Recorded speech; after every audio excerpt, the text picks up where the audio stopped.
first DLC offering is called First Strike. It releases February 1st. It has 5 new levels in it, 4 brand new multiplayer maps, as well as a zombie level called Ascension. Kowloon is inspired by the single-player campaign level that was also set in Kowloon City, China, but the actual design and the layout and the geometry in the map is built from the ground up for MP. Kowloon is the only map that has zip lines, which will allow players to quickly get from point A to point B. The trade-off to that is that you're completely exposed while you're on the zip line. You can't use your weapon. It's going to get you to your location much faster, but there's also the risk that you're going to get shot.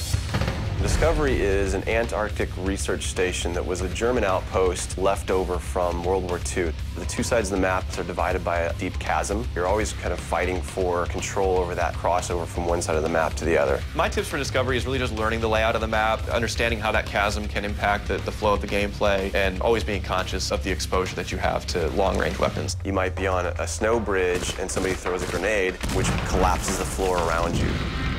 Our large map is Berlin Wall. This focuses on the Checkpoint Charlie area of Berlin. It puts you fighting on the two different sides of the wall. So you've got East Berlin versus West Berlin kind of thing going. Berlin Wall has certain attributes about it that if you use it right, you're going to have the competitive edge over your opponents. It has a lot of very long view distances. It's a really great map for snipers. There's some good high points, some good elevation there. And one of the unique aspects about Berlin Wall is that there's the no man's land in the middle. You can take the risk of going through no man's land to get a faster route, but there's a good chance you're going to get mowed down by the auto turrets.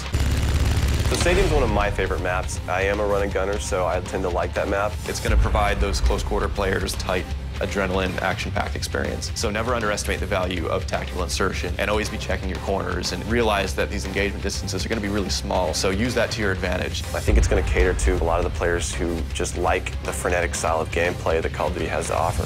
One of the big agendas with this map pack is we wanted to listen to the feedback that people have been giving about all the maps they've been playing with the release of the game. They want more verticality, more sniper opportunities. They really love the interactivity that we did. These are components that we wanted to bring back in a pretty big way in the first DLC offering. First Strike is going to be available February 1st for 1,200 Microsoft points, and it'll be available on Xbox 360 first.